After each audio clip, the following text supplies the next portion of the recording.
Hop là. Eh ben, ça me semble, ça me semble pas mal. On est là. Bonsoir à tous. Je suis ravi d'être ici ce soir. Alors, on va peut-être avec vous pour discuter d'un sujet palpitant, passionnant, que sont les cryptos, les cryptoactifs. On parlera aussi un peu de blockchain, etc.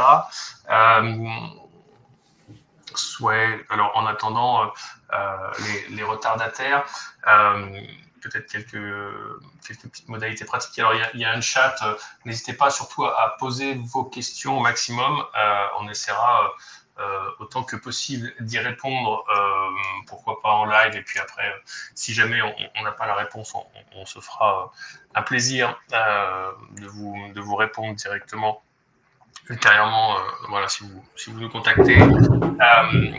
Et voilà, alors ce que je vous propose d'ores et déjà, c'est de démarrer, de vous présenter notre invité d'aujourd'hui, et ensuite, effectivement, rapidement, pour ceux qui ne nous connaissent pas encore, d'évoquer qui nous sommes chez gestiondepatrimoine.com et l'environnement qui gravite autour, avant de rentrer dans le vif du sujet. Aujourd'hui, j'ai l'immense plaisir et honneur de partager ce webinaire avec Edwin de Tredern, qui est président et directeur du développement d'AlphaCap Digital Asset. Du coup, bonjour Edwin. Bonjour Philippe et bonjour à tout le monde. Top. Voilà, c'est Edwin qui animera en grande partie ce webinaire. En tout cas, moi, j'essaierai au maximum de l'accompagner pour l'approche patrimoniale, et aussi de pouvoir vous accompagner sur le suivi du chat. Rapidement, alors, du coup, je vais me présenter un petit peu. Donc, Philippe Mousseau, effectivement, moi, je suis managing partner du groupe Bonjour, qui regroupe plusieurs, on va dire, entités. Je suis également directeur de la publication et créateur de contenu pour notre plateforme gestiondepatrimoine.com, voilà, effectivement, sous le nom de la chaîne de webinaire chez Webikeo, et conseiller en gestion de patrimoine depuis plus de 15 ans chez Bonjour Patrimoine. Alors, rapidement, pour vous présenter un petit peu notre chaîne Webikeo, donc on tourne autour de gestiondepatrimoine.com, qui est une vitrine vraiment pédagogique omnicanale pour appréhender la gestion de patrimoine dans sa globalité, vraiment je dirais à dimension pédagogique, éducative, parce qu'effectivement les notions de gestion de patrimoine et de finance globalement sont quand même pas forcément faciles à appréhender toujours. En tout cas, en France, on n'a pas forcément cette culture-là. Pour ça, on produit beaucoup de contenu. On a eu d'ailleurs l'occasion déjà avec Edwin de produire un podcast sur les cryptos il y a quelques années, l'année dernière, je crois d'ailleurs. Et aussi, on fait beaucoup d'articles, donc de guides, de webinaires, comme aujourd'hui. On fait certaines vidéos aussi sur notre chaîne YouTube Gestion de Patrimoine TV. Donc voilà, on essaye d'avoir un environnement vraiment omnicanal pour faire connaître notre métier et la gestion de patrimoine. Alors ça, c'est une de nos activités. Bien sûr, avoir une vitrine pédagogique, c'est bien, mais la mettre en application, c'est surtout mieux. Et avoir les outils pour le faire, c'est encore mieux. Donc globalement, notre métier, on l'exerce au travers de Bonjour Patrimoine, qui est notre cabinet de conseil en gestion de patrimoine, où on a une équipe de CGP. Alors, en vrai, je préfère parler de conseil en organisation patrimoniale que de conseil en gestion de patrimoine. Mais bon, parce que notre métier, c'est d'abord d'organiser des stocks, donc des actifs, des passifs, des flux, des revenus, des charges. Donc voilà. Et effectivement, pour ça, on est accompagné d'ingénieurs patrimoniaux qui nous aident à monter et à construire et à visualiser tous ces aspects-là.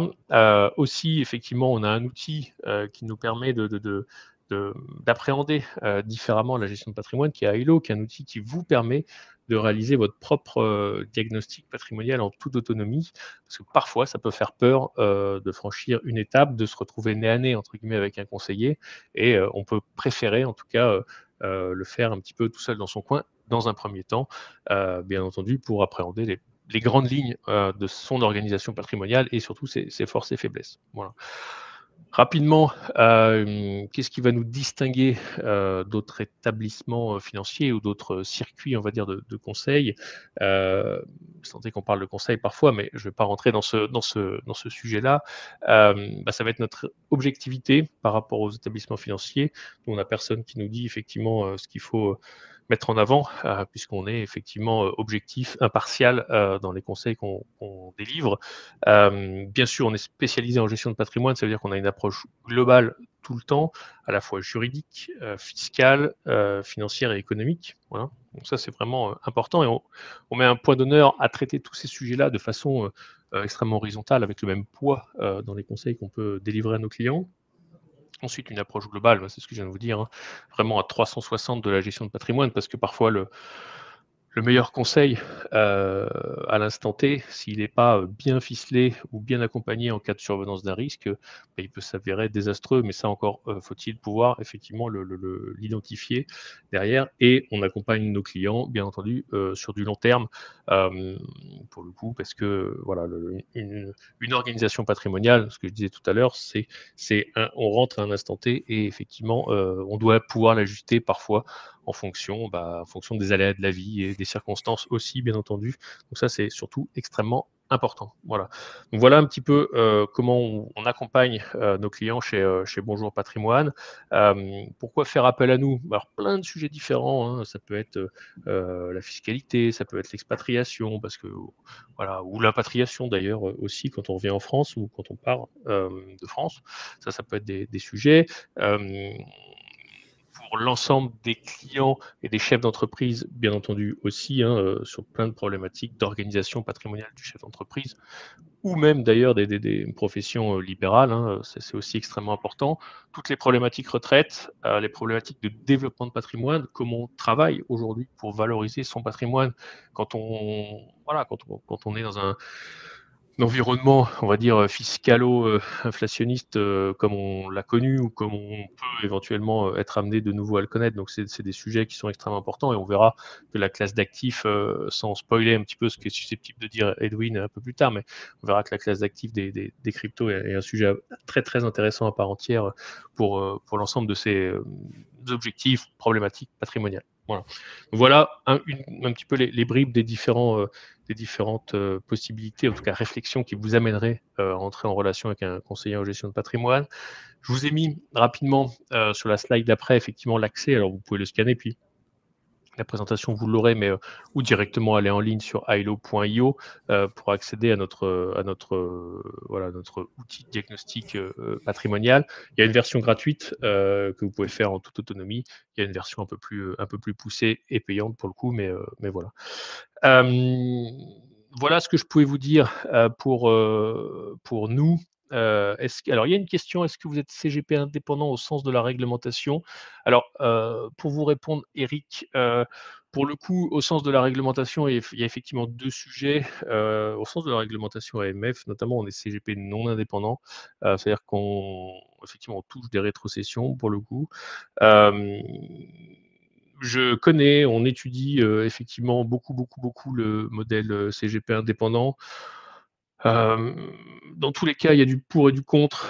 La seule vraie question et surtout le seul sujet qui vous permet, à mon sens, d'arbitrer, et je vous dis ça encore une fois en toute objectivité et ou indépendance pour le coup, ça va être en fait de la transparence derrière, dans le mode de rémunération derrière et voilà, dans les conseils et dans la rémunération du conseil pour ce qui doit vous sembler effectivement pertinent. Donc pour vous répondre factuellement, non, mais il y a pas de bonne réponse à cette question en vrai.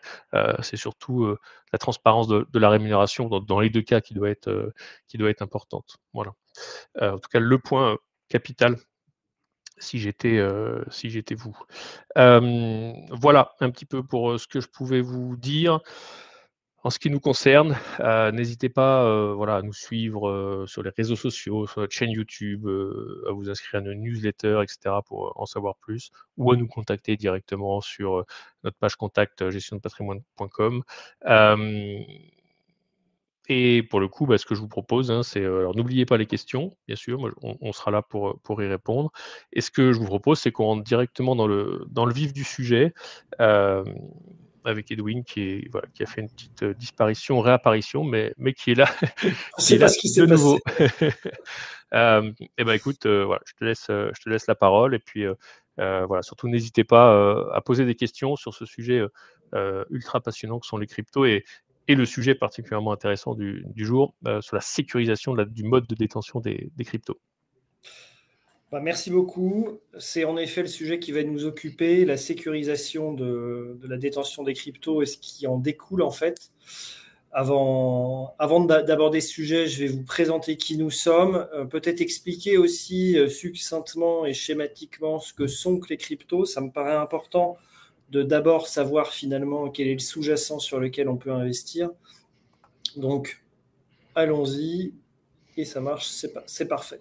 Donc, ça marche même très bien. Alpha Cap Digital Assets est filiale d'une société de gestion qui s'appelle Mata Capital. Donc, on fait partie d'un groupe de gestion. Dans le groupe, on gère 2,5 milliards. On est 70 personnes. Et Alpha Cap est donc l'équipe et la filiale dédiée aux solutions d'investissement sur la crypto. Mata Capital a été la première société de gestion en Union européenne en 2018 à utiliser la blockchain dans le cadre de fonds d'investissement. Ça, c'est important parce que ça veut dire que cette société connaît très, très bien le sous-jacent technologique blockchain. Et alors, pourquoi ? C'est parce qu'en fait, la personne en bas à gauche, Baptiste Saint-Martin, est aussi secrétaire général de Mata Capital. Et Baptiste, lui, ça a été un des premiers mineurs de Bitcoin en France. Il a commencé en 2011. Mineur de Bitcoin, en français, ça veut dire quoi ? Ce sont les personnes à l'époque et les entreprises maintenant qui ont pour métier de valider les transactions sur les blockchains et qui sont rémunérés pour ce faire. Donc, c'est quand on a commencé à faire ça, quand le Bitcoin coûtait moins de 10 $, en fait, on a finalement accumulé beaucoup d'expérience puisque c'était il y a presque 15 ans maintenant. François, qui est le directeur de la gestion chez nous, le directeur donc de nos investissements, lui a commencé par du minage Bitcoin en 2015 et moi j'ai commencé en 2018. En fait, on est une équipe dans laquelle on a une double casquette, double compétence. On vient de la crypto et également on vient de la gestion d'actifs traditionnels. Et en fait, la proposition de valeur qu'on a développée pour les clients de nos partenaires CGP, parce qu'on commercialise notre solution patrimoniale que via les CGP, en fait, au cœur de cette solution, vous avez vraiment la volonté d'appliquer les meilleures pratiques de la gestion d'actifs traditionnels à la gestion d'actifs crypto. Et c'est pour ça que nativement, on a ce focus très fort sur la sécurité. Et c'est pour ça d'ailleurs donc qu'on en parle précisément aujourd'hui.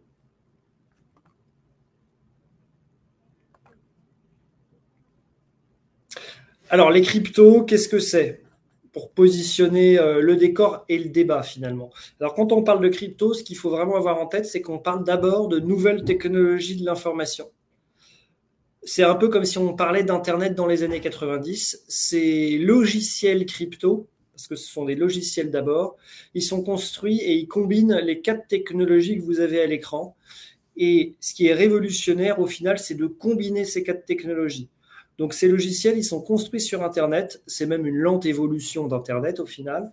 Ces logiciels, comme base de données, vont utiliser des bases de données blockchain, donc des technologies de bases de données blockchain. Ces bases de données, elles doivent être chiffrées. C'est pour ça qu'on va utiliser de la cryptographie.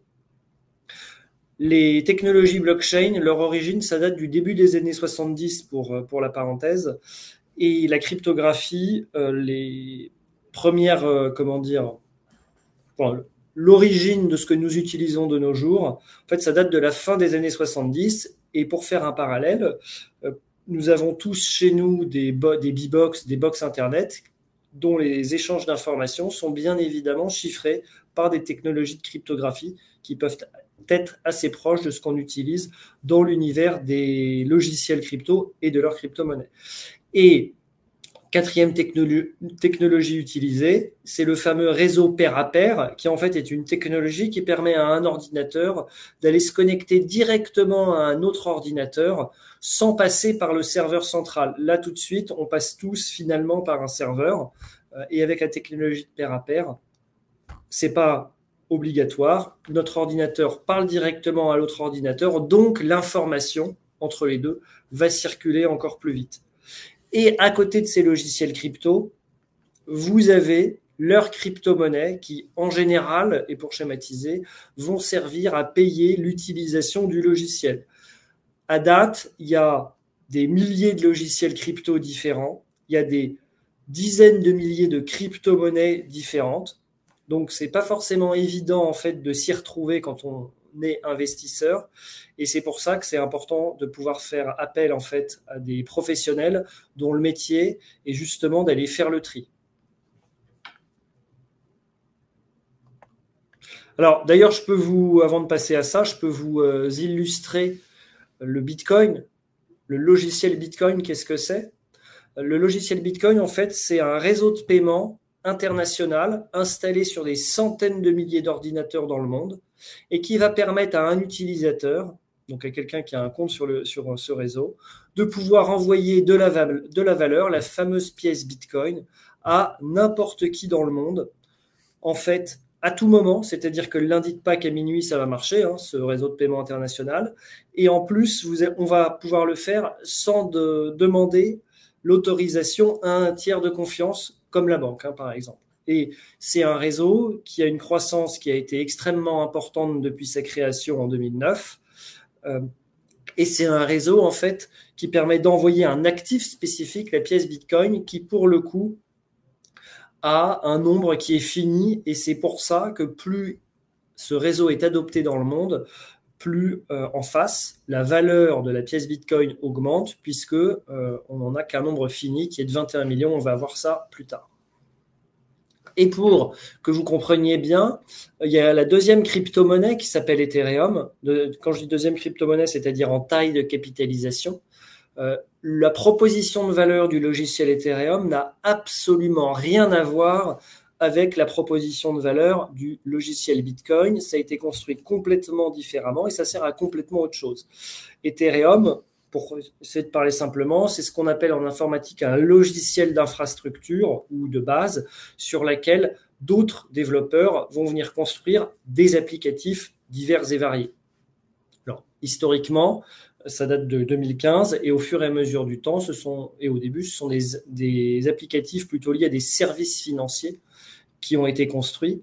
Et en fait, un développeur qui veut construire un applicatif va utiliser comme base de son propre outil, de son propre logiciel Ethereum, pour différentes raisons, notamment parce que c'est un outil qui a fait preuve d'une très grande robustesse dans le temps. Donc ça plaît beaucoup à tous les acteurs de finance qui sont des acteurs institutionnels, comme BlackRock par exemple, comme la Société Générale, pour venir ce qu'on appelle tokeniser des produits financiers, ça veut dire reproduire digitalement en fait tout simplement ces produits financiers dans l'univers de la blockchain. Alors eux, ce qui les intéresse surtout, c'est parce que, et c'est un vrai cas d'usage donc, c'est parce que ça permet derrière d'opérer notamment les achats-ventes de manière extrêmement facile et pour un coût très réduit par rapport à leur système d'information actuel. Dit autrement, ça leur permet de moderniser très vite leur système d'information vieillissant et qui sont des couches empilées depuis 20 ans. En fait. Et c'est pour ça d'ailleurs que ça coûte toujours cher, notamment dans le monde bancaire, et ça prend du temps de faire évoluer les systèmes d'information parce que c'est du patchwork en permanence. Et là, ça permet en fait de finalement couper là-dedans en remplaçant les logiciels anciens et vieillissants par quelque chose de complètement nouveau et moderne. Je ne sais pas s'il y a des questions. Philippe, je te laisse voir en revanche. Si, il y a juste une question pour le coup. Alors, sous-jacent techno, certes, mais quel est le sous-jacent moteur de performance SVP? Ah bon, on y vient. On y vient, il ne faut pas être impatient. Mais parce que c'est important de bien comprendre le fondamental pour justement pouvoir expliquer la performance, parce que vous verrez, mais je commence un peu à répondre à votre question, mais notamment ce qui peut faire la performance sur le long terme, c'est justement quelle est l'adoption de l'outil et donc quelle est l'utilisation. Est-ce qu'il y a beaucoup d'utilisateurs de cet outil qui vont donc devoir avoir besoin de la crypto-monnaie en question pour payer l'utilisation de l'outil? Quand vous consommez quand vous utilisez finalement la blockchain Ethereum, vous allez donc devoir payer, parce que c'est pas gratuit, hein, vous allez devoir payer non pas en dollars mais en Ether. Donc vous allez acheter de la crypto-monnaie Ether pour pouvoir utiliser l'outil Ethereum, sinon vous ne pourrez pas le faire. Donc plus vous avez d'utilisateurs, plus forcément le cours de l'Ether sur le long terme va monter, et sur le court ou moyen terme, on y viendra plus tard. Pour se centrer donc sur le titre du webinaire d'aujourd'hui, finalement la sécurité, parce que c'est le premier sujet en crypto au final, et j'ai presque envie de vous dire la performance, ça vient qu'après finalement, parce que faire beaucoup de performance mais prendre le risque de perdre toutes ces cryptos par exemple, c'est peut-être un peu dommage finalement. Et donc nous, la solution patrimoniale qu'on a construite, on l'a d'abord construite pour nous à l'origine, et on l'a pensée justement pour maximiser la sécurité et qui se décline de différentes manières. Le premier sujet qu'un tout investisseur doit se poser, peu importe d'ailleurs les actifs, c'est où sont ces actifs? Comment sont-ils conservés? C'est pour ça que dans ma solution, on a choisi de créer des comptes ségrégés par actif et par client. Concrètement, ça veut dire quoi? Ça veut dire qu'un client pour qui on aurait sur son compte du Bitcoin et de l'Ethereum. En réalité, alors le client ne le voit pas comme ça sur le rendu de la plateforme de suivi, mais derrière, techniquement, chaque client a un compte sur Bitcoin, par exemple, à son nom avec que ses pièces Bitcoin à lui. Un compte sur Ethereum à son nom avec que ses Ethers à lui. Un compte sur Solana à son nom avec que ses Solana à lui, etc. par actif et par client donc. Alors, c'est un peu technique, mais je pense que c'est important d'expliquer pourquoi est-ce qu'on a choisi de fonctionner comme ça. Parce que ce sont en réalité pour des raisons juridiques. C'est qu'en fait, en France, les crypto-monnaies sont des actifs fongibles. Alors, ça veut dire quoi un actif fongible? On va prendre un exemple très simple. C'est Philippe, tu veux investir avec moi et acheter un sac de riz. Et on va, pour faire simple pour l'exemple, on va chacun mettre 50% de la somme. Donc on va chacun avoir 50% des grains de riz. On n'aura que 50% du sac et pas spécifiquement telle et telle grain de riz, parce qu'on serait bien incapable d'aller numéroter chaque grain de riz en lui accordant un numéro tout simplement et en ayant une base de données qui permet de savoir qui a quoi spécifiquement. Ça veut donc dire qu'en cas de problème, on pourra juste dire toi et moi, ah ben moi j'ai le droit à 50% de ce qui reste du sac de riz, et on ne pourra pas dire ah non, moi j'ai exactement ces grains de riz là. Donc la monnaie euro ou dollar, les monnaies fiduciaires, c'est pareil, ce sont des actifs fongibles. Et les crypto-monnaies, en droit français, sont des actifs fongibles. En revanche, ce que dit la réglementation française, c'est qu'un actif fongible qui est bien identifié, en réalité, le client en est bien propriétaire. Donc on a un droit de propriété direct. Et ça, c'est hyper important. C'est hyper important parce que ça confère une véritable robustesse patrimoniale. C'est pour ça d'ailleurs que les banques suisses, en Suisse, pour leurs clients, font exactement la même chose, ouvrent des comptes ségrégés pour les comptes en euros, en francs suisses, etc., parce que le franc suisse est aussi un actif fongible. C'est pour pouvoir, en fait, en cas de faillite de la banque ou en cas de faillite d'Alpha Cap, que leurs clients puissent dire non, moi, j'ai pas le droit à X% de ce qui reste, j'ai le droit à spécifiquement tel Bitcoin, par exemple, si on parle de l'exemple de Bitcoin. Et c'est pareil pour chaque crypto-monnaie que les clients ont chez nous. C'est hyper important. Et les crypto-monnaies des clients ne sont pas inscrites sur le bilan de l'entreprise AlphaCap. C'est à part parce que c'est la propriété des clients. Ça, c'est un point hyper important. En revanche, si vous êtes détenteur de crypto-monnaies sur les plateformes d'échange, par exemple, peut-être qu'il y en a parmi vous, sachez que en fait, votre pièce Bitcoin, elle est inscrite sur le compte Bitcoin de Binance ou de Coinbase, par exemple, avec la mienne, avec celle de Philippe. Au final, s'il y a un problème sur la plateforme, eh bien, on n'aura qu'un droit de créance à faire valoir sur ce qui restera à hauteur de ce qu'on avait investi. Et en plus, on ne sera pas les créanciers les premiers servis. Ouais. Voilà. Ça change tout, hein. La différence entre droit de créance et droit de propriété, Ah, mais ça change tout. c'est super important et c'est même comme si on investit en ETF, crypto, entre Pareil. guillemets, on est titulaire d'un droit de C'est créance pareil. envers la société de gestion. Exactement. Edwin, on a Il y a une juste une question. question. Ouais, c'est Mhm. pas un peu contradictoire, fongible et identifié? Non, pas du tout, parce que le droit français, en fait, justement, vient préciser dans quel cadre est-ce que des actifs fongibles sont identifiés, et c'est quand, en fait, ils sont bien inscrits sur un compte au nom du client. Et que sur ce compte-là, au nom du client, il n'y a bien que les actifs fongibles qui sont à lui. OK, bah, j'espère que ça Et en fait, a techniquement, répondu à non, la mais question. pour répondre autrement, c'est techniquement pourquoi est-ce que ces actifs fongibles sont bien identifiés? Bah, c'est parce que sur le compte du client à son nom, il n'y a que les siens. OK, merci. Je t'en prie. Il y a un autre point en termes de sécurité, c'est que sur les plateformes d'échange, vous avez en réalité un risque de contrepartie. C'est-à-dire, j'ai un bon exemple pour illustrer mon propos, la plateforme Binance, qui est la plus grosse bourse crypto au monde, publie son actif, mais pas son passif. Donc en fait, on ne sait pas s'il y a un décalage. Et on sait tous que le bilan d'une entreprise doit, en fait, techniquement en permanence, normalement, avoir un passif qui est égal à l'actif. Et là, on ne le sait pas. Donc en fait, en réalité, la seule chose qu'on sait, c'est qu'il y a un risque de contrepartie, mais qu'on ne peut pas mesurer. Peut-être qu'en fait, au final, il est inexistant, mais on ne sait pas du tout. Et donc, ça veut dire quoi? Ça veut dire que laisser ces crypto-monnaies sur des plateformes d'échange, il faut savoir que vous embarquez ce risque de contrepartie. Avec donc, au final, un droit de créance à faire valoir si jamais il y avait un problème.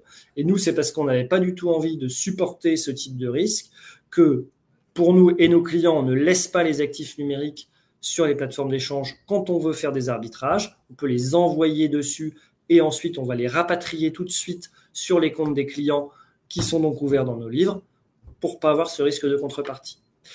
Il y a aussi une sécurité plus patrimoniale, à nouveau, c'est qu'est-ce qui se passe en cas de décès. Ça, c'est un point auquel on pense pas forcément. C'est un peu compliqué d'organiser sa succession en relative à ces cryptos quand on les a sur les plateformes d'échange ou sur les clés USB améliorées type Ledger. C'est même très compliqué. Et nous, tout simplement, le notaire nous envoie un mail nous demandant la valorisation du portefeuille à la date du décès, comme pour les autres actifs, en fait, c'est très facile. Juste au passage, comme on est dans la partie patrimoniale, je me permets d'aborder le sujet de la fiscalité. Pour les personnes physiques, juste pour le rappel, hein, c'est la fiscalité de la flat tax quand le client récupère en euros. Tant qu'on reste en crypto, à date, il n'y a pas de fiscalité. Et pour les personnes morales, c'est imposition à l'IS en cas de cession et avec s'il y a une plus-value. Ah, il y a encore une question peut-être, je ne sais pas. Non, c'est bon, Non, on y a répondu c'est justement. bon. Ouais. Okay.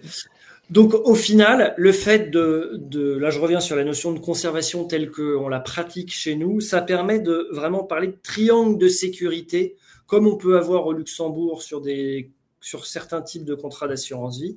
Alors pourquoi? En fait, tout réside justement dans le fait que le client a son compte à lui chez nous. Comme ça, il a un vrai droit de propriété direct.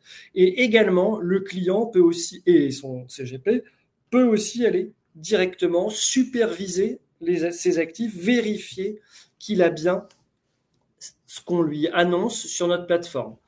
Vous n'êtes pas sans savoir, et là je me permets aussi d'ouvrir une parenthèse par rapport au risque d'arnaque, de faire un peu de prévention. Tout ce que nous voyons sur Internet, sur des pages Internet, ce n'est que de l'affichage. Ça se modifie en 2 clics et 2 secondes. Donc il faut toujours être méfiant. Et là, en fait, parce que moi je suis capable de vous donner l'équivalent finalement de votre IBAN pour le compte crypto que vous avez sur Bitcoin par exemple, vous pouvez utiliser cet IBAN pour aller vérifier sur Internet, donc sur la blockchain en direct. Et alors là, pour le coup, ça prend aussi 2 secondes, c'est très facile et c'est très lisible. Vous pouvez aller vérifier ce qu'il y a, en plus, bien évidemment, des outils qu'on peut mettre à votre disposition, comme la plateforme de souscription, de suivi et le reporting trimestriel. Voilà. Ça, j'ai déjà abordé le sujet. Ah oui, tiens, j'ai oublié de dire qu'on était prestataire de services sur actifs numériques, point important. On est enregistré par l'AMF donc pour faire notre métier, qui est de gérer des portefeuilles pour les clients sur cryptoactifs. On a une question nouvelle à l'instant. Alors, cela signifie que les actifs numériques sont stockés dans vos propres serveurs? Alors non, parce que les actifs numériques sont toujours directement dans les blockchains, en fait. Mais je vais arriver à ce point juste après.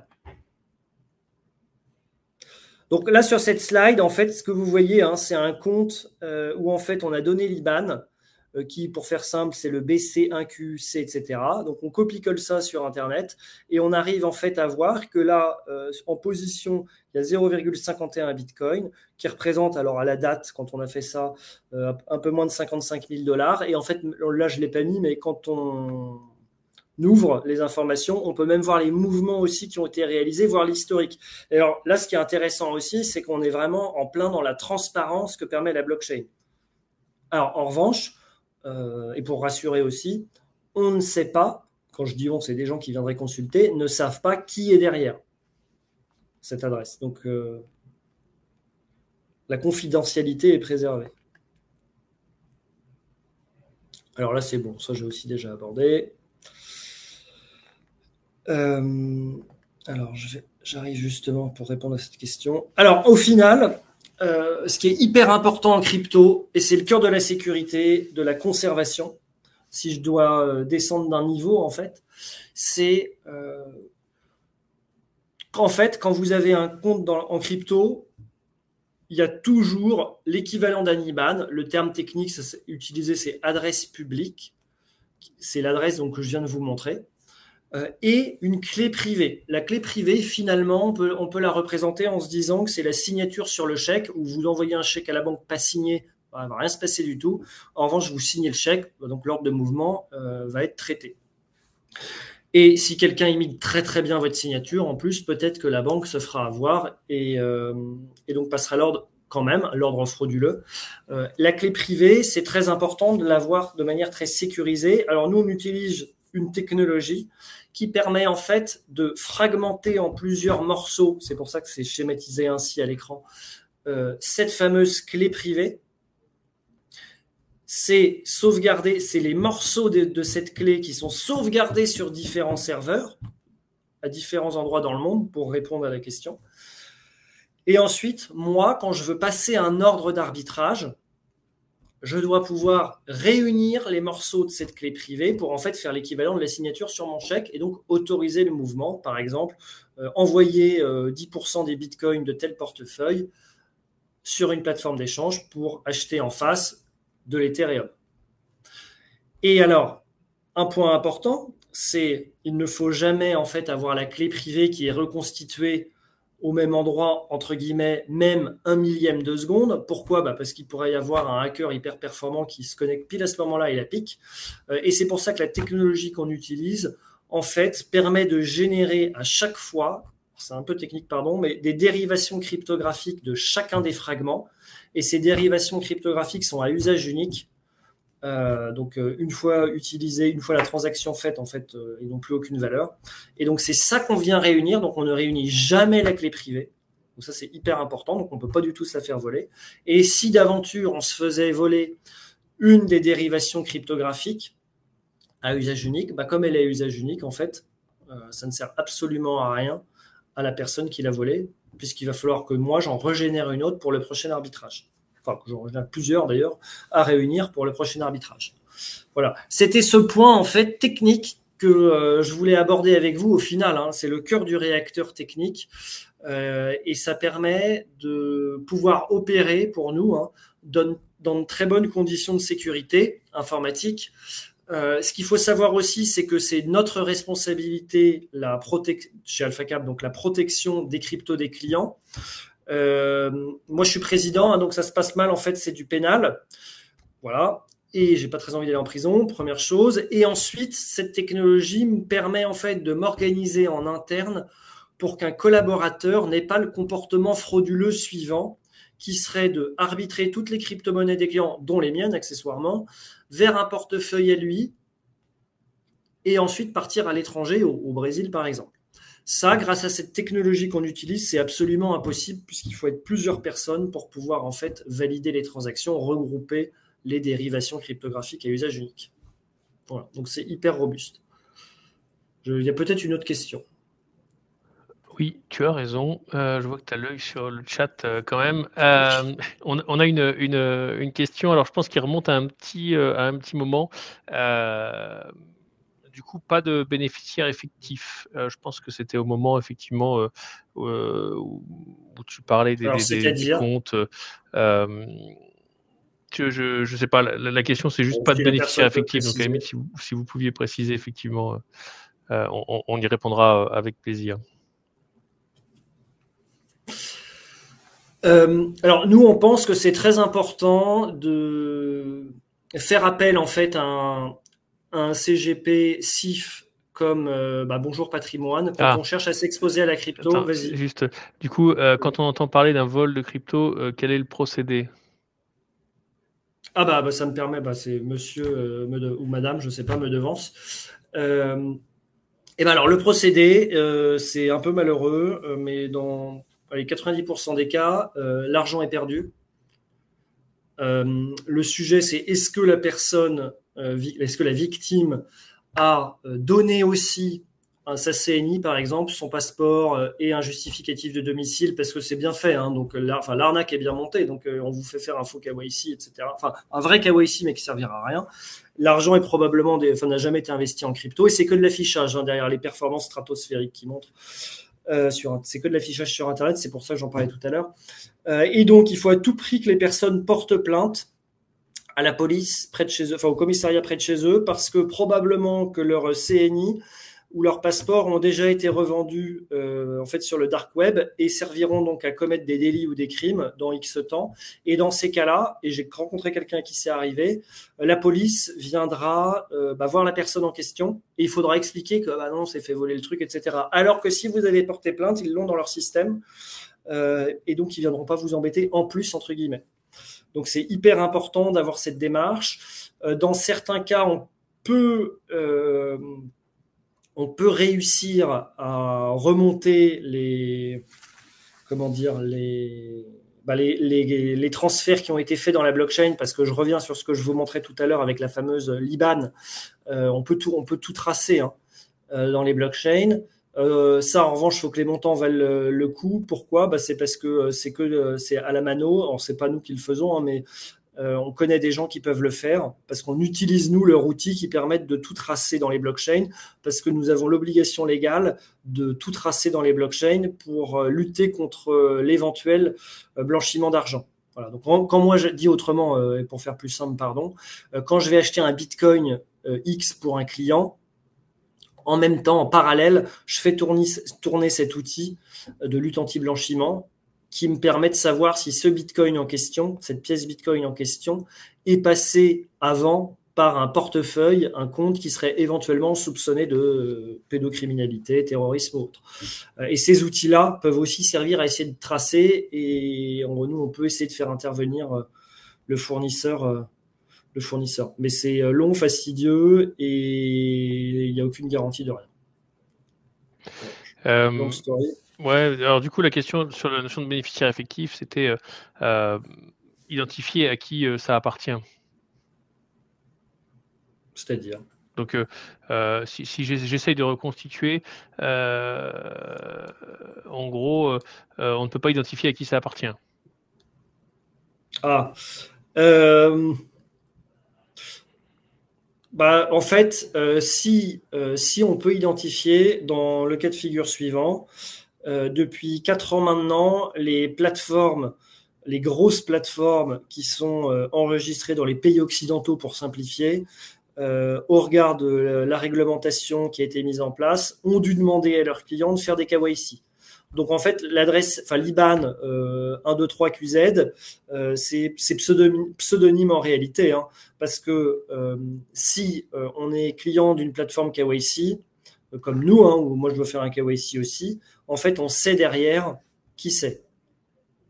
Après, il existe aussi des plateformes, notamment en Asie, où il n'y a pas de KYC, et là c'est au risque et péril, et Voilà, risque et péril des personnes. Et dans ces cas-là, il n'y a pas de, on sait pas du tout qui c'est. Mais en revanche, le jour où vous voulez rapatrier ça en France, chez moi par exemple, parce qu'on peut souscrire en crypto aussi, ou sur une plateforme qui est régulée en fait aux États-Unis ou en Union européenne, ou tout simplement vous allez vouloir renvoyer des euros à votre banque parce que vous aurez vendu vos cryptos détenus dans un pays, soit sur une plateforme pas KYC, on va vous demander le KYC et l'origine des fonds et bon courage en général. Ok. Et donc, alors juste pour revenir sur ce que je disais, je pense que c'est très important au regard finalement quand même d'une forme de complexité de la classe d'actifs et pour pas se faire arnaquer, de passer par son CIF. Voilà, par son conseiller en gestion de patrimoine, qui peut orienter vers des gens sérieux qui sont bien régulés par l'AMF. Ça, c'est un point important. Voilà ce que je voulais dire. Après, nous, on est extrêmement convaincus que c'est intéressant en diversification d'avoir de la crypto-monnaie. Alors, pourquoi? Et là, je vais parler spécifiquement de Bitcoin, mais ça a une place très importante dans mon écosystème Bitcoin, puisque c'est 50 à 60% de la capitalisation totale des crypto-monnaies. Et pourquoi? En réalité, c'est que, pour faire simple, depuis la guerre de Corée, accentuée par la fin des accords de Bretton Woods, en 71, accord de Bretton Woods, le dollar était indexé à l'or, pour faire simple. Ce n'est plus le cas en 71 parce qu'ils n'avaient plus du tout assez d'or, les États-Unis tout simplement. Le dollar et donc repose sur plus rien, tout comme nos monnaies à nous. C'est pour ça que ça s'appelle des monnaies fiduciaires. Fiduciaire voulant dire repose sur la confiance. En quoi on ne sait pas, c'est pas précisé. Point barre. Et en fait, le comportement des gouvernements, comme c'est très facile puisqu'il n'y a rien derrière pour entre guillemets asseoir la monnaie, ont sorti la planche à billets à partir de ce moment-là. Et ça a été encore plus accentué en 2008, enfin pour répondre à la crise de 2008, pour être exact, et à celle de 2011 en Europe, qui était la crise de la dette grecque notamment. Ce qui fait qu'au final, ça a eu un impact inflationniste très important, cette création de richesse, mais non, c'est pas du tout ça qu'il faut dire, c'est cette création monétaire, puisqu'en face, justement, il n'y a pas eu de création de richesse, où elle est très fictive finalement. Parce qu'il n'y a pas eu suffisamment de biens et de services et donc de richesses qui ont été créés en face. C'est pour ça, et on le sait tous, que les biens ont beaucoup monté. Ça, plus peut-être la crise énergétique. Et donc, à l'écran, vous avez quoi? Finalement, c'est un chiffre, parce que ça ne ment pas. $1 de 1959 vaut, en 2024, même pas 9 centimes du dollar. Et si vous aviez acheté une maison en 2016, le prix moyen de la maison aux États-Unis, c'est $360 000. La même maison sans ajout technologique, type domotique, etc., qui pourrait justifier une hausse de prix. La même maison, en 2024, ça vaut de mémoire, c'est 46% plus cher, à $530 000. Alors que si vous l'aviez payé bêtement d'ailleurs, en Bitcoin, ça vous aurait coûté 830 Bitcoin en 2016 et 99% moins cher en 2024, 12 bitcoins. Alors pourquoi je dis bêtement? C'est parce qu'en fait, les bitcoins, c'est tellement rare qu'il faut les garder. Il n'y aura pas plus de 21 millions de pièces bitcoin. Il y en a déjà 19 400 000 à peu près qui ont été créés. Il reste 5% des bitcoins à créer, pas plus. Et en fait, là je reviens sur la notion de logiciel bitcoin, ce réseau de transactions a prévu comment est-ce que sa monnaie allait être créée. Moi, je sais qu'aujourd'hui, 450 pièces Bitcoin vont être créées parce que c'est inscrit en fait dans le marbre du code source, qui est open source d'ailleurs, de Bitcoin. Donc, tous les jours, on sait qu'il va y avoir 450 pièces Bitcoin. Ce chiffre, il est divisé par 2 tous les 4 ans. Alors, c'est dans 3 ans, il n'y en aura plus que 225, etc. Donc, ça veut dire quoi? Pour être un peu schématique, mais ça veut dire qu'il y a 450 personnes aujourd'hui qui veulent chacune, avoir une pièce Bitcoin. C'est possible. La 451e, il faut les taper dans le stock. Donc, traduction, évidemment que les prix montent.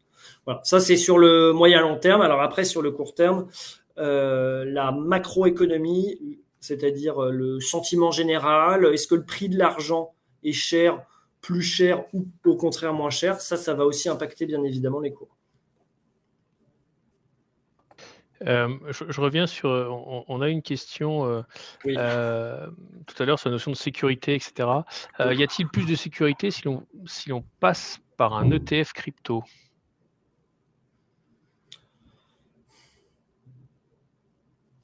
Alors, je sais pas si je suis gêné parce que je sais pas si on peut dire plus de sécurité, mais oui, il y a de la sécurité si on passe par un ETF crypto. Après, on est propriétaire de rien, entre guillemets, en termes de crypto quand on passe par un ETF. On est propriétaire uniquement de la part ou des parts de l'ETF qu'on achète. Comme les ETF or, hein, on ne possède pas du tout d'or, on possède du papier symbolisant de l'or. Et c'est exactement pareil sur les ETF crypto. Sachant que les ETF crypto, si on est précis, en fait, c'est accessible qu'aux États-Unis et en France. C'est pas des ETF, c'est des produits plus complexes, c'est des ETP. Alors de loin, ça paraît pareil, en réalité, c'est très très différent. Et là, on est vraiment propriétaire de pas grand-chose. Si on veut être propriétaire en crypto, c'est pas du tout le bon outil. Ok. Mais après, bon, si je puis me permettre, gardons en tête que quand on investit, si on est américain, hein, si on investit 10 000 $ dans un ETF crypto de BlackRock, par exemple, BlackRock derrière va acheter pour 10 000 $ de pièces Bitcoin et c'est BlackRock qui va être propriétaire de ces pièces Bitcoin. Donc pour eux, si on est un peu cynique, c'est un extrêmement bon moyen pour devenir propriétaire avec l'argent des autres. Et sachant que les États-Unis, le gouvernement américain, son objectif, c'est de réussir probablement à indexer le dollar sur le Bitcoin, puisqu'ils ne doivent plus avoir beaucoup d'or, et ils ont quand même ce gros sujet de débasement, comme on dit, monétaire, c'est-à-dire d'avoir un dollar qui vaut de moins, enfin, on l'a vu tout à l'heure, qui vaut de moins en moins par rapport aux actifs réels. On a le même sujet en euros, mais eux ont probablement plus la main pour essayer de trouver une solution à ce problème avec le Bitcoin, puisque c'est le dollar est toujours la première monnaie d'échange au monde, de loin, et de réserve aussi. Là, à l'écran, ce que je vous ai mis, en fait, c'est l'évolution du marché crypto quasiment depuis création. Parce qu'il n'y a pas que le Bitcoin dans la crypto, il y a aussi par exemple Ethereum depuis 2015, mais il y en a des crypto-monnaies, il y en a presque 30 000 maintenant. Et en fait, ce qu'on remarque, c'est que le top 10, donc les 10 principales crypto-monnaies, au fur et à mesure du temps, ont beaucoup changé, ont beaucoup varié. Il y en a beaucoup qui étaient top 10, enfin le top 10 de 2017, à part Bitcoin, Ethereum et Ripple. Les 7 autres, soit il y en a qui n'existent plus et il y en a qui sont devenus des moyennes ou des petites. Pourquoi? Comment ça s'explique? C'est parce qu'en fait, il y a une obsolescence technologique qui est très rapide et encore plus rapide que dans les logiciels traditionnels. Ça me permet de réinsister sur la partie technologie d'abord. Et nous, d'ailleurs, pour les clients, on n'achète pas forcément que du Bitcoin, on peut acheter d'autres cryptos. L'impact de... Alors, dit autrement, qu'est-ce qui fait les cours en ce moment? Pour donner un peu d'actualité. En réalité, ce qu'on remarque, c'est plusieurs choses. Un, c'est que depuis plus d'un an maintenant, 1 an et demi maintenant, le nombre de pièces Bitcoin en circulation a beaucoup baissé. Ça a baissé de 30% à peu près par rapport au 1er janvier 2024. Ça veut dire quoi? Ça veut dire que les gens, ils vont sur les bourses d'échange crypto comme Binance, Coinbase, ils vont acheter du Bitcoin et après, ils le retirent. Nous, c'est ce qu'on fait pour nos clients, par exemple. Parce que, et quel est l'indice que ça me donne, moi, ce type de comportement? Quelqu'un qui aura envie de le vendre, entre guillemets, assez vite, parce qu'il pense que le prix va vite monter ou va vite atteindre un seuil auquel il est vendeur, il va le laisser sur la plateforme d'échange, malgré le risque de contrepartie que j'évoquais, mais il va le laisser parce que c'est plus facile pour pouvoir vendre quand il aura envie de vendre. Si vous retirez, ça veut donc dire que vous n'allez pas vendre à court terme. Première chose.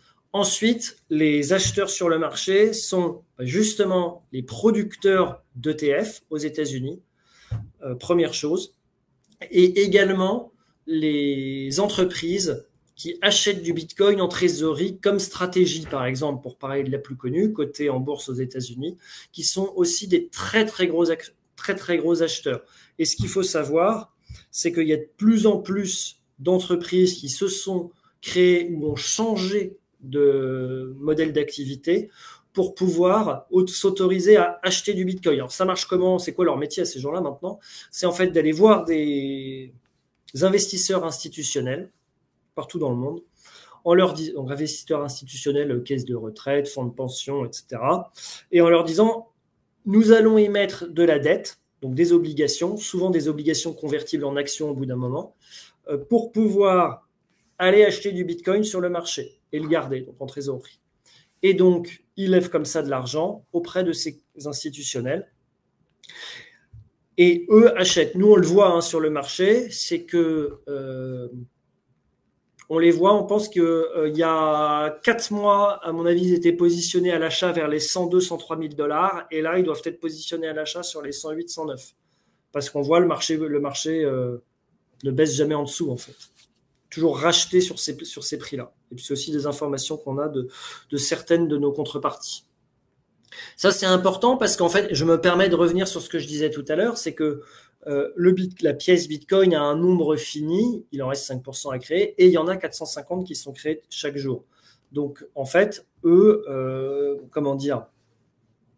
génèrent beaucoup de demandes, et l'offre, il n'y en a pas beaucoup, quoi, au final.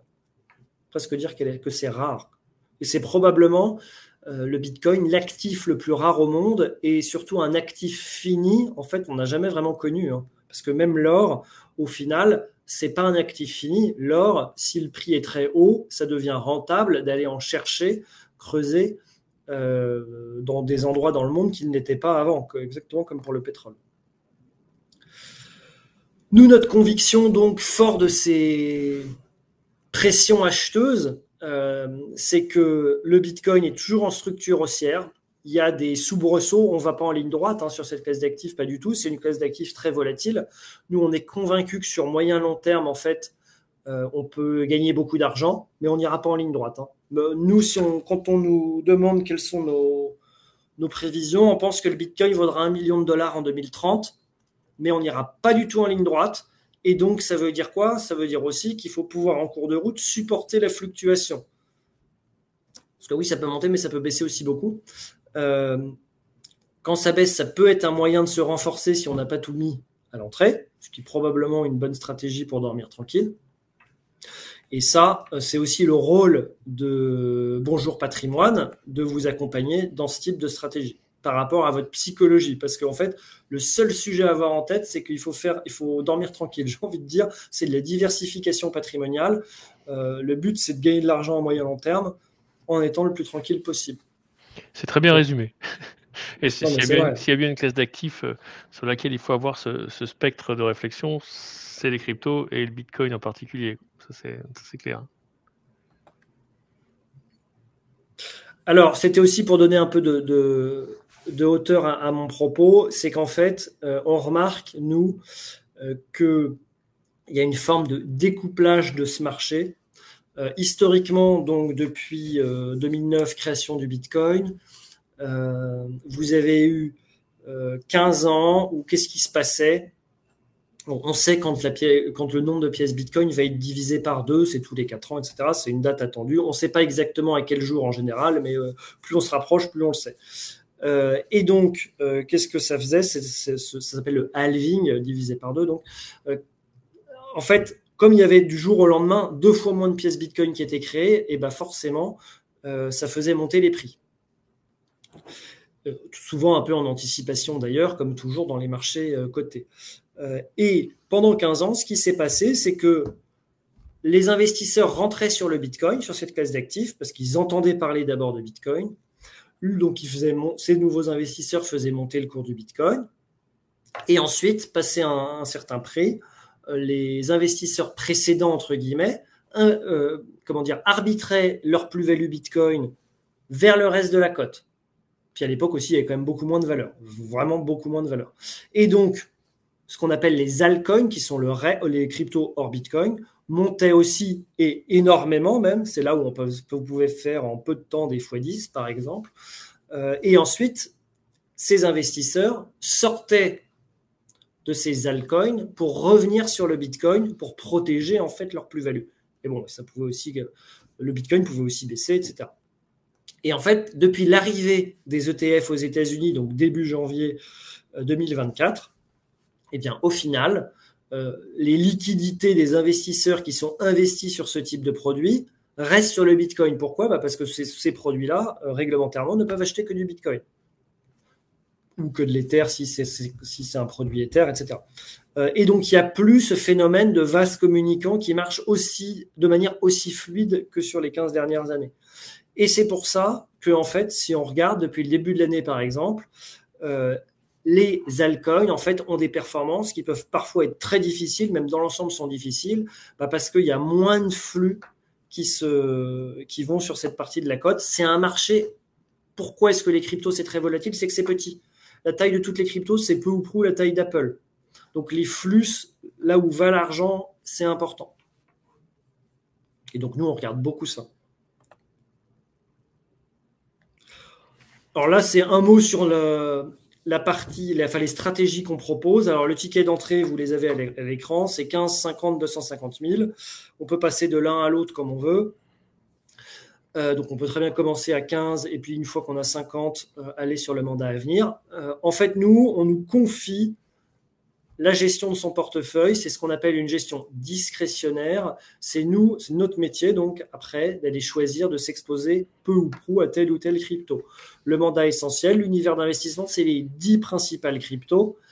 Et le mandat à venir, la différence, c'est qu'il y a un univers d'investissement qui est beaucoup plus large. C'est là où je peux mettre des petites et moyennes valeurs crypto avec pour objectif, comme en bourse, comme sur le marché action, d'en mettre pas beaucoup, comme là maintenant, quand le marché n'a pas très envie d'aller là-dessus, de plébisciter cette partie de la cote, et à l'inverse, de pouvoir en mettre beaucoup plus quand on voit que les flux commencent à se déverser sur cette partie de la cote. Et ensuite, faut savoir vendre pour se replier sur des choses beaucoup plus liquides comme Bitcoin ou stablecoin de nos jours, qui peuvent permettre de protéger une plus-value.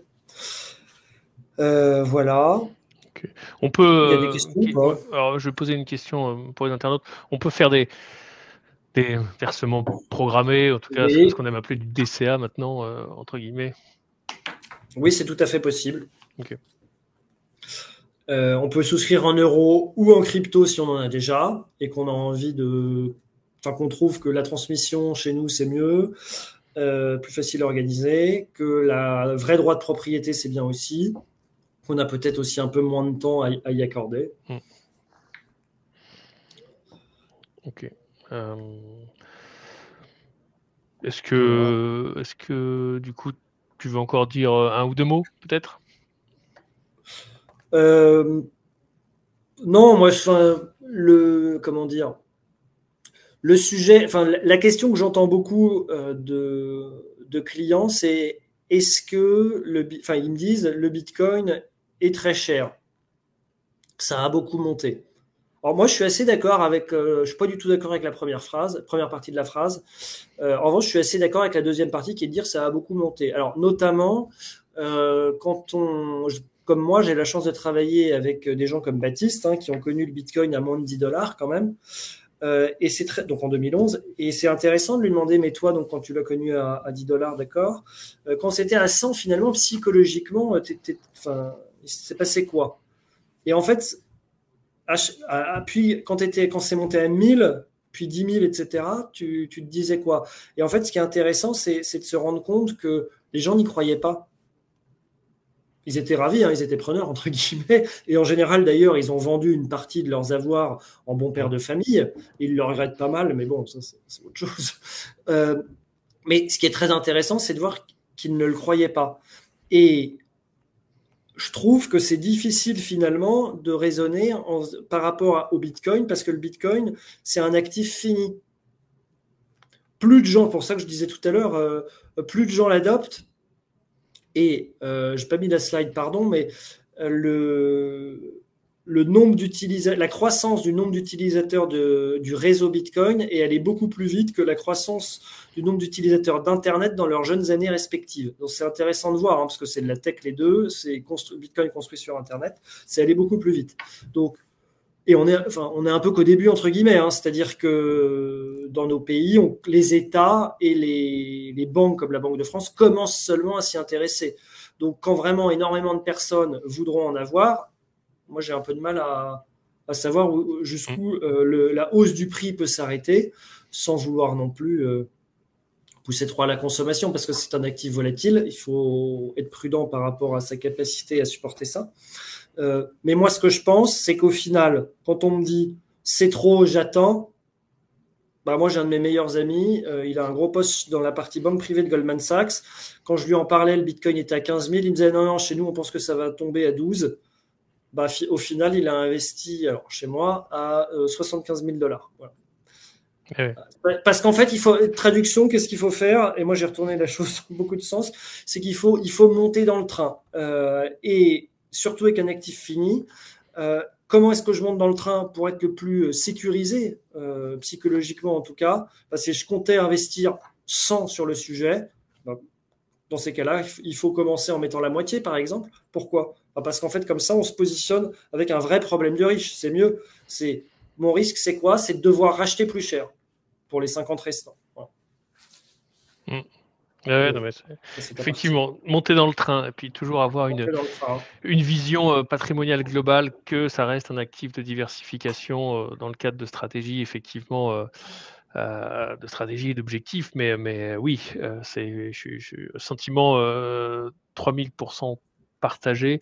C'est pour ça effectivement qu'on travaille ensemble. Il faut monter dans le train et c'est aussi nous notre rôle en tant que conseiller en gestion de patrimoine ou conseiller en organisation patrimoniale voilà, on va dire d'éduquer entre guillemets nos clients sur toute typologie de classe d'actifs, dont les cryptos et le Bitcoin notamment, parce que effectivement, l'environnement fait que tu as tout à fait raison. C'est prometteur, donc c'est dommage de ne pas, au moins pour partie, en mettre un peu dans son patrimoine quand on peut, quoi. Exactement. Et ça permet de se protéger contre l'inflation et c'est complètement décorrélé de tout ce qui peut se passer en France. La crypto se fout complètement de savoir qui sera le Premier ministre en France. Sans faire de transition. Voilà. Très, très bon mot de la fin. Écoute, merci Edwin pour ce moment partagé, effectivement très intéressant. Vous pouvez effectivement, si vous voulez continuer, revoir le webinaire, le voir en replay. Pour le coup, vous pouvez aussi directement, n'hésitez pas à nous contacter, ou même je vous invite à aller voir le podcast qu'on a enregistré ensemble avec Edwin sur notre chaîne YouTube Gestion Patrimoine TV, où on rentre un peu plus, on va dire, dans le détail, dans certains points, etc., qu'on a pu le faire aujourd'hui. Donc voilà. En tout cas, merci d'être resté jusqu'au bout et n'hésitez pas à nous contacter directement sur notre site contact@gestiondepatrimoine.com si vous voulez creuser un petit peu plus cette classe d'actifs. Merci Edwin, bonne soirée à toi, bonne soirée à vous tous et à très vite pour un nouveau sujet en gestion de patrimoine.